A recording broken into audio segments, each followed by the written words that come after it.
Le message du jour avec le pasteur Fabien Larubarbe. Reconnaître la grâce de Dieu. Bienvenue dans ce moment de partage autour de la parole de Dieu. Je prie que le Seigneur puisse encore nous aider, nous éclairer et nous fortifier. Je vais vous lire quelques versets dans 1 Corinthiens, le chapitre 15 au verset 8. Après eux tous, il m'est aussi apparu à moi comme à l'avorton, car je suis le moindre des apôtres. Je ne suis pas digne d'être appelé apôtre parce que j'ai persécuté l'Église de Dieu. Par la grâce de Dieu, je suis ce que je suis, et sa grâce envers moi n'a pas été vaine. Loin de là, j'ai travaillé plus que tous, non pas moi toutefois, mais la grâce de Dieu qui est avec moi. Je vais vous parler de cette grâce qui nous emmène au salut, cette grâce qui nous accompagne dans notre vie chrétienne et cette grâce qui nous emmène à servir le Seigneur. Nous avons besoin de cette grâce, de reconnaître la grâce de Dieu dans notre vie.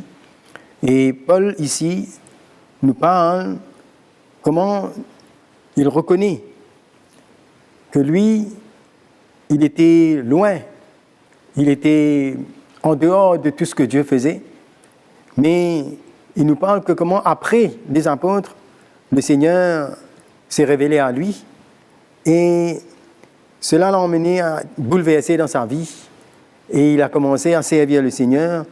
Et au verset 9, ici, il dit, mais quand je suis le moindre des apôtres, je ne suis pas digne d'être appelé apôtre parce que j'ai persécuté l'Église de Dieu. Il ne pouvait pas avoir aucun mérite.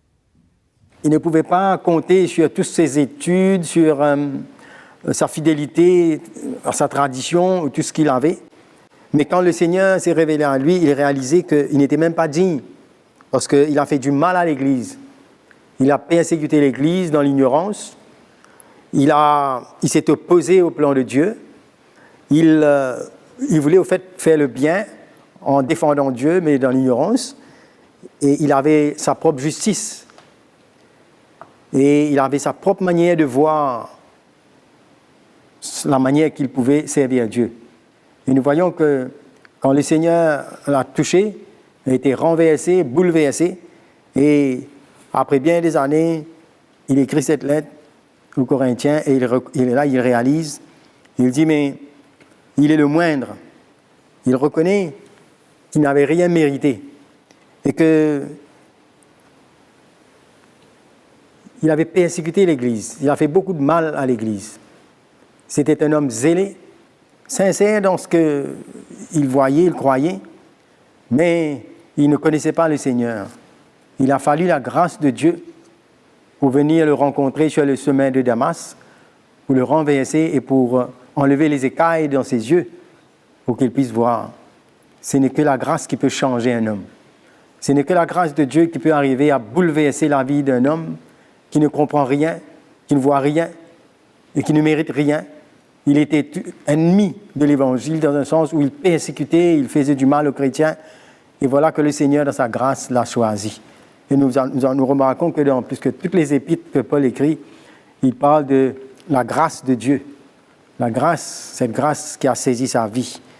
Et là, nous parlons de son salut qu'il a reçu par grâce et sa vie qu'il a vécue avec cette grâce et la manière qu'il servait le Seigneur. Nous voyons que pour lui, il dit, mais dans le verset 10, il dit, mais par la grâce de Dieu, je suis ce que je suis, et sa grâce envers moi n'a pas été vaine. Il dit, je suis ce que je suis. Donc, là où il est arrivé, il a réalisé qu'il ne s'est pas laissé condamner, il ne s'est pas laissé arrêter par rapport à ce qu'il a vécu dans le passé, mais il a cru dans la force, la puissance de cette grâce qui peut arriver à bouleverser la vie d'un homme, le changer et faire de lui un instrument dans la main du Seigneur. C'est cette grâce qui peut nous emmener à être comme cela. Ce n'est pas par... Il était instruit au pied de Gamaliel, il connaissait beaucoup de choses, il connaissait la loi, il connaissait l'Ancien Testament, mais il ne connaissait pas celui qui est le chemin, la vérité et la vie. Et il a fallu que la grâce de Dieu vienne le bouleverser. Quand nous voyons la vie de l'apôtre Paul, la manière dont Dieu est intervenu dans sa vie, Cela nous donne beaucoup de foi et d'espérance de savoir que Dieu peut changer les hommes. Que la grâce de Dieu peut bouleverser des vies, peut tout renverser et peut faire quelque chose de nouveau, peut emmener quelque chose d'en haut, quelque chose de divin dans la vie d'un homme. Et c'est ce qui s'est passé dans la vie de cet homme. Et nous voyons que lui, cette grâce l'emmène à s'humilier, à reconnaître. Et cette grâce l'a emmené à se repentir, à réellement réaliser son état. Et toute sa vie réalisée. Il a compris que ce n'est pas par sa force ni par son intelligence, mais que c'est Dieu dans sa grâce qu'il a aimé, l'a choisi, l'a mis à part. Et dans cette lettre, il parle de cela. La grâce l'a emmené à se repentir. Les écailles sont tombées de ses yeux, et cela l'a emmené à être changé. Cela l'a emmené à avoir un cœur brisé. Seule la grâce de Dieu peut nous toucher de cette manière, pour l'emmener à voir et pour l'emmener à un cœur brisé, emmener à s'humilier et reconnaître son état. Il ne pouvait plus aller plus loin. Il reconnaît que dans la manière qu'il servait Dieu, dans tout ce qui se passait, il reconnaît la grâce de Dieu dans sa vie. Et là, nous voyons comment dans nos vies, nous pouvons, si nous regardons au passé, si nous regardons à nos échecs, si nous regardons à notre ignorance, à nos propres efforts et tout cela, nous pouvons réaliser que s'il n'y a pas la grâce de Dieu, nous ne pouvons pas aller plus loin. C'est là que le Seigneur vient nous rencontrer lorsque nous reconnaissons que nous avons besoin de sa main, que nous avons besoin de son intervention dans nos vies. C'est une riche expérience que Paul a fait. Et je crois que c'est une expérience que nous tous, même si ce n'est pas exactement la même chose, mais quelque part, nous avons besoin de reconnaître la grâce de Dieu dans notre vie. Cela va nous emmener à rester humbles. Et nous voyons que quelqu'un qui a expérimenté vraiment, qui a fait l'expérience de la grâce de Dieu dans sa vie, ne peut pas concevoir de l'orgueil, ne peut pas se reposer sur lui-même, mais dans sa marche, dans sa vie, dans ses victoires, mais il aura toujours intérêt à donner gloire au Seigneur et à remercier le Seigneur. Dans ses écrits, nous voyons ici un cœur brisé. Nous ne voyons pas quelqu'un qui a fait des exploits par lui-même, mais nous voyons quelqu'un qui était perdu, que le Seigneur a épargné, et quelqu'un qui est reconnaissant, quelqu'un qui est brisé dans son cœur et qui sert le Seigneur avec cette crainte et cette reconnaissance dans son cœur. C'est ça le cœur de Dieu pour nous. C'est ça la manière que Dieu veut que nous puissions reconnaître et ainsi nous humilier et nous attacher à lui en reconnaissant sa main. La grâce de Dieu est importante pour nous. Cela nous emmène à reconnaître quand Dieu nous visite et à avoir un cœur brisé. Nous voyons que là, dans ses œuvres, dans ce qu'il a fait, dans tout ce qu'il a pu accomplir, lui-même il dit, mais je suis le moindre. Il se met au dernier rang. Il ne cherche pas à s'élever, il ne cherche pas une mérite, une reconnaissance quelque part, mais il se contente de servir le Seigneur avec cette grâce que Dieu lui donne. Et au verset 10, au commencement, il dit, mais par la grâce de Dieu, je suis ce que je suis. Il reconnaît tout ce que Dieu a pu faire dans sa vie, toute la révélation qu'il a reçue, toute l'intervention de Dieu, tous les dons, tout ce que Dieu a pu accomplir à travers lui, et il remet ça à la grâce du Seigneur. Il dit, je suis ce que je suis par la grâce de Dieu. C'est un cœur que nous avons besoin d'imiter. C'est une attitude que nous avons besoin d'avoir. Souvent, nous oublions.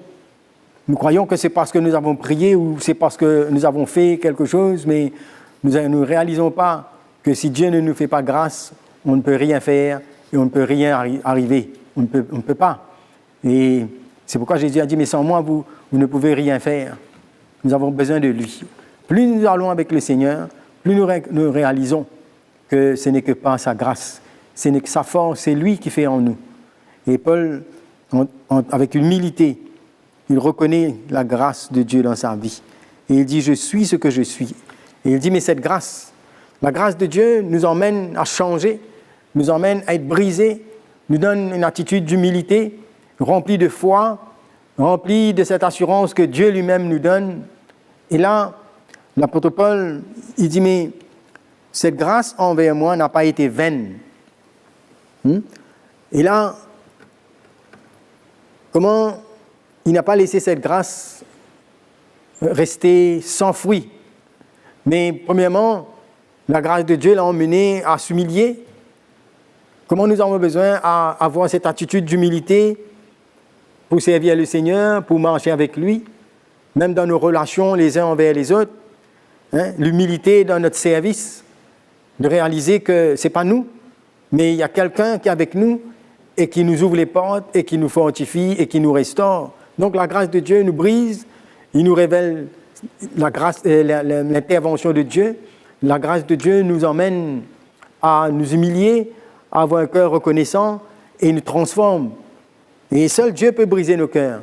Et la manière que Dieu est intervenu, Paul est un homme qui est sur l'autel, sa vie est donnée sur l'autel, et cette grâce ne le laisse pas inactif, mais au contraire, il dit, mais cette grâce envers moi n'a pas été vaine.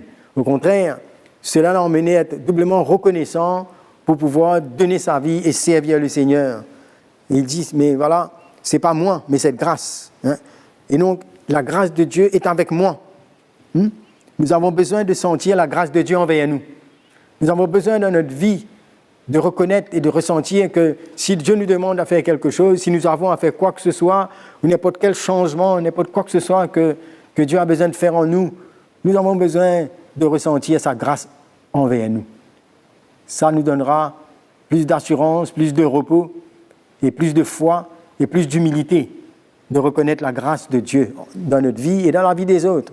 Et nous voyons que Paul reconnaît cet appel dans sa vie. Dans Galates, je vais lire juste un verset dans les livres de Galates, au chapitre 1er, au verset 15. Il dit, mais lorsqu'il plut à celui qui m'avait mis à part dès le sein de ma mère et qui m'a appelé par sa grâce. Donc, il reconnaît que par sa grâce, Dieu l'a mis à part et Dieu l'a révélé Jésus-Christ, qui m'a appelé par sa grâce de révéler en moi son Fils, afin que je l'annonce parmi les païens. Aussi, je ne consultais ni la chair et le sang. Donc, pour lui, il reconnaît que Dieu avait un plan, et c'est que la manière que Dieu l'a appelé, c'est par sa grâce. Et sa grâce a été envers lui pendant toute sa vie. Paul, dans la manière qu'il a défendu son ministère, dans la manière qu'il a accepté de souffrir pour l'Évangile, dans tout cela, il a été accompagné par la grâce de Dieu. Et lui qui était un persécuteur, donc il aurait pu se condamner, il aurait pu, comme si se priver de cette grâce et de s'arrêter. Mais c'était un homme qui a compris la valeur de cette grâce dans sa vie. Et peut-être même qu'il était en face à des hommes et des femmes qui étaient parentés avec ceux qu'il a persécutés, fait mise à mort. Et donc, mais nous voyons que c'est un homme transformé et qui reconnaît que Dieu l'a fait grâce pendant son temps d'ignorance. Et maintenant, son attitude, il dit, mais voilà, cette grâce n'était pas envers lui, n'a pas été vaine. Loin de là, j'ai travaillé plus que tous, non pas moi toutefois, mais la grâce de Dieu. C'est merveilleux de voir un petit peu cette expression.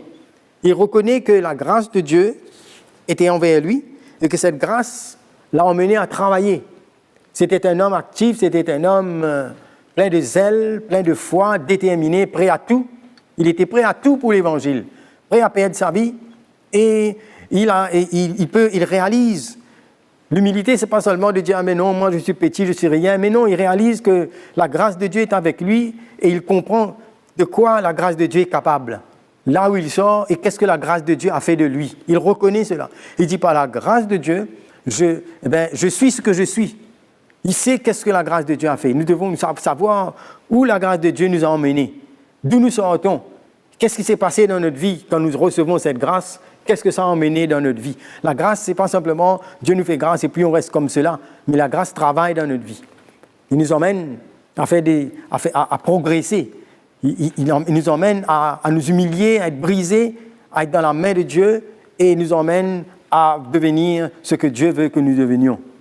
La grâce du Seigneur. Et l'apôtre Paul, il dit, mais voilà, c'est cette grâce envers moi m'a emmené à travailler plus que tous. Ce n'est pas par orgueil qu'il dit cela. Il considère, il reconnaît, mais il réalise que s'il a travaillé plus que tous, ce n'est pas parce qu'il était meilleur, ce n'est pas parce qu'il était plus capable, mais il dit, mais non pas moi, toutefois, mais la grâce de Dieu qui était avec moi. La grâce de Dieu envers lui et la grâce de Dieu avec lui. Hein? On a besoin de sentir cela. Lorsque nous servons le Seigneur, nous sommes incapables par nous-mêmes. Nous sommes incapables à faire face. Avec tout ce qui, avec nos responsabilités, nos manquements, nos faiblesses, les persécutions, toutes ces choses. Mais il y a une grâce qui vient. Hein? Il y a une grâce qui vient dans les moments d'épreuve, dans les moments de test, dans les moments d'opposition. Et si nous savons compter sur cette grâce, Dieu peut nous emmener plus loin et peut nous faire surmonter. Et l'apôtre Paul, il réalise cela. Et nous devons réaliser que ce n'est pas par nous. La grâce de Dieu était avec lui. Hein? Et comment nous devons reconnaître cela? Non seulement en nous-mêmes, mais reconnaître ce que la grâce de Dieu peut faire dans la vie des autres. C'est bien de reconnaître ce que Dieu fait en nous.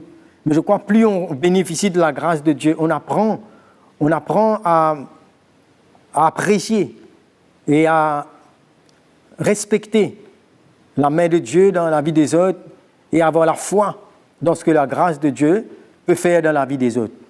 Et notre prière, ce sera une prière qui va monter vers le Seigneur, sachant que sa grâce pourra toucher des vies. Et là, j'ai un verset qui, dans le livre de Galates, pour nous montrer aussi comment les autres apôtres ont pu même reconnaître cette grâce dans la vie de Paul. Et Galates, le chapitre 1er, le verset 15, comme j'ai lu, « Mais lorsqu'il plut à celui qui m'avait mis à part dès le sein de ma mère et qui m'a appelé par sa grâce », je vais lire aussi dans Galates, le chapitre 2, au verset 9,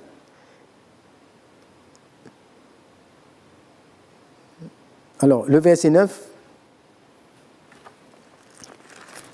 nous parle de la reconnaissance des apôtres envers Paul.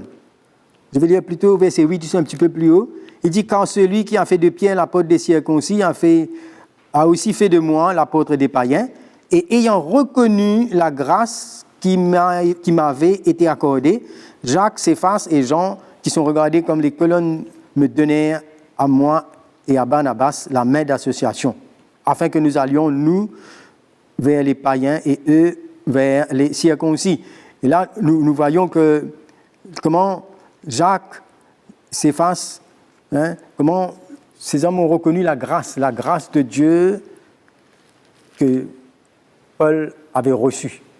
Ils avaient reconnu que Dieu avait touché cet homme. Ils ont reconnu cela et ils ont travaillé ensemble. C'est ça qui a emmené cette unité, c'est emmené réellement cette compréhension de pouvoir travailler. Ce n'était pas comme si Paul avait reçu quelque chose à part, mais ils ont reconnu que lui aussi, ils ont eu part à cette même grâce et ils ont travaillé ensemble. Donc, Paul était un homme qui avait reçu la grâce et cette grâce était reconnue et là, ils ont pu vraiment marcher ensemble, servir le Seigneur. Il a reconnu comment cette grâce l'a fortifié. La grâce nous emmène aussi, nous donne cette force de Dieu pour pouvoir faire face. Paul a fait face à beaucoup d'épreuves, beaucoup de tests, beaucoup d'oppositions. Et souvent, quand il fait mention de toutes ces choses-là, il n'oublie jamais de reconnaître la grâce de Dieu dans sa vie. Il n'oublie jamais de reconnaître cela. Je lis encore un passage ici dans 1 Timothée, le chapitre 1er,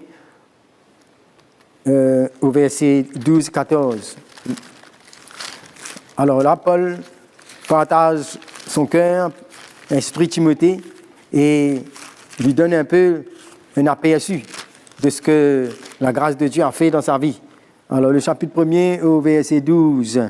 « Je rends grâce à celui qui m'a fortifié, à Jésus-Christ notre Seigneur, de ce qu'il m'a jugé fidèle en m'établissant dans le ministère, moi qui étais auparavant un blasphémateur, un persécuteur, un homme violent. Mais j'ai obtenu miséricorde parce que j'agissais par ignorance dans l'incrédulité. Et la grâce de notre Seigneur a surabondé avec la foi et l'amour qui est en Jésus-Christ. » Nous voyons que Paul partage cette expérience qu'il a reçue à Timothée pour lui montrer d'où il sort. Lui, il était un persécuteur, un blasphémateur, dans l'incrédulité, dans l'ignorance.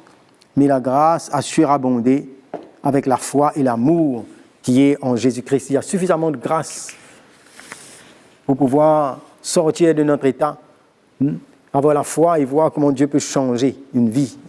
Et Paul a fait beaucoup d'expériences, beaucoup de chemins avec le Seigneur, mais nous voyons que ce n'était pas un homme qui puisait sa force dans sa propre connaissance, ce n'était pas un homme qui se reposait sur son passé, ce n'était pas un homme qui se reposait sur son habileté, comme un grand orateur ou quelqu'un qui connaît, mais il a compris que ce chemin, c'était Dieu, c'était le Seigneur Jésus qui l'a appelé, et que dans tout ce qu'il a fait, il savait donc se reposer sur cette grâce envers lui, cette grâce qu'il a fortifiée, cette grâce qu'il a restaurée, la grâce de Dieu qu'il a changé sa vie, qu'il a emmené un brisement dans son cœur, a emmené cette humilité et on l'a emmené à persévérer. Nous avons besoin de cela. Dans les moments où nous perdons notre propre ressource, nous avons besoin de comprendre que ce n'est pas par nous, mais il y a toujours une grâce. Il y aura cette grâce que Dieu veut déverser sur nous lorsque nous voulons répondre à son appel, lorsqu'il met sa main sur nous et nous choisit. Je vais terminer en lisant un certain récit, une situation qui s'est passée dans la vie de Paul dans le livre de Corinthiens, 2 Corinthiens, le chapitre 12. On peut lire depuis le verset 7. Il nous parle de cette écharde dans sa chair. Et nous voyons de quelle manière Jésus se révèle encore dans sa grâce, dans ce moment d'épreuve. L'apôtre Paul, celui qui, avec la grâce de Dieu, a pu expérimenter des grandes choses. Mais ce n'était pas fini. C'est vrai que souvent nous pouvons penser que nous sommes arrivés quelque part et que maintenant on a compris, mais on est en relation avec le Seigneur, Dieu nous accompagne, il y a des choses que Dieu fait dans notre vie, mais on ne finit jamais d'être éprouvé, on ne finit jamais d'apprendre et de grandir, et on aura toujours besoin de cette grâce de Dieu jusqu'à ce que le Seigneur vienne nous chercher. On aura besoin de cette grâce pour le servir, pour marcher avec lui. Et dans ce deuxième épître de Paul aux Corinthiens, le chapitre 12, au verset 7, je lis ceci. « Et pour que je ne sois pas enflé d'orgueil à cause de l'excellence de ces révélations, il m'a été mis une écharde dans la chair, un ange de Satan pour me souffléter et m'empêcher de m'enorgueillir. » C'est-à-dire, pour qu'il ne tire pas sa propre gloire de la manière et de tout ce que le Seigneur fait dans sa vie. 3 fois, j'ai prié le Seigneur de l'éloigner de moi. Il m'a dit, « Ma grâce te suffit, car ma puissance s'accomplit dans la faiblesse.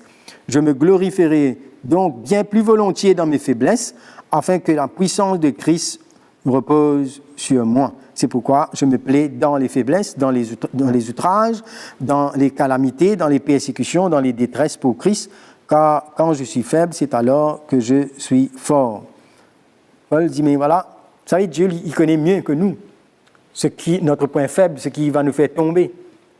Et le Seigneur, dans son amour pour Paul, a permis cette écharde afin qu'il puisse reposer sur la grâce de Dieu.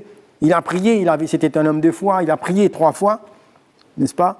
Et là, le Seigneur lui répond. Il lui dit, mais ma grâce te suffit, car ma puissance s'accomplit dans la faiblesse. C'est-à-dire, dans ces moments, il avait besoin de se reposer sur le Seigneur. Il a prié, peut-être que cette situation-là le gênait et que peut-être il voulait s'en débarrasser pour être plus libre dans un sens, physiquement, pour servir le Seigneur. Mais vous savez, Dieu n'est pas limité. Dieu est un Dieu qui s'intéresse à notre cœur, à notre état. L'état, l'attitude, l'état spirituel de Paul était bien plus important. Et des fois, Dieu peut se servir de certaines choses juste pour pouvoir nous emmener à réaliser notre incapacité et notre dépendance de lui et de sa grâce. Cette richesse, ce n'est que dans l'esprit qu'on peut arriver à comprendre cela. Parce que l'apôtre Paul ne savait même pas la force de sa chair, l'occasion de chute qui pouvait se tenir plus devant. L'orgueil pouvait le jeter devant. Et le Seigneur a voulu le protéger et a permis qu'il puisse faire face à cela en se reposant sur sa grâce. Et là, le Seigneur lui dit, ma puissance s'accomplit dans la faiblesse. Et Paul dit, mais je me glorifie donc bien plus volontiers dans mes faiblesses, afin que la puissance de Christ repose sur moi. Et dans le verset 10, il nous dit, mais quand je suis faible, c'est alors que je suis fort. C'est-à-dire cette faiblesse nous parle ici d'un brisement, d'un homme brisé qui dépend de Dieu, qui ne peut pas agir par sa propre force, mais qui a besoin de se tourner vers le Seigneur pour que lui-même puisse faire la différence. Des fois, nous pouvons nous voir coincés dans une situation où toutes nos ressources sont finies, on n'a plus de béquilles, on ne sait plus sur quoi s'appuyer, mais il y aura toujours la grâce de Dieu. Dans nos épreuves, si nous savons faire face, si nous savons compter et dépendre sur la grâce de Dieu, Dieu pourra nous faire surmonter. Souvent, nous voulons sortir d'une épreuve, traverser une épreuve et sortir sans apprendre quelque chose de Dieu. Mais le Seigneur, lui, il nous permet de traverser des épreuves, mais l'épreuve ne nous abîme pas quand nous faisons face et que nous apprenons et que nous sommes accompagnés avec cette grâce de Dieu dans notre vie. Et voilà que l'apôtre Paul a su même prendre cette épreuve de la bonne manière. Cela a emmené à être enrichi encore, à mûrir encore plus et à dépendre du Seigneur. Et là, il dit, mais voilà, je me plais dans mes faiblesses. Il est brisé, mais il reconnaît la grâce de Dieu dans sa vie. Je crois que dans notre salut, c'est la grâce. Dans notre marche de tous les jours, notre vie chrétienne, on a besoin d'être accompagné de cette grâce. Et dans notre service pour Dieu, on a besoin de reconnaître la grâce de Dieu. Dieu peut nous demander quelque chose à faire, que ce soit petit ou que ce soit grand, on aura toujours besoin de sa grâce dans nos vies. Je prie que le Seigneur nous aide et que notre foi puisse se reposer avec lui sur cette grâce et qu'avec lui, avec sa main, on peut le voir accomplir son plan et sa volonté. Que le Seigneur puisse nous encourager par ce petit partage et que la grâce de Dieu puisse nous accompagner. Dieu vous bénisse. Merci de nous avoir suivis. À bientôt.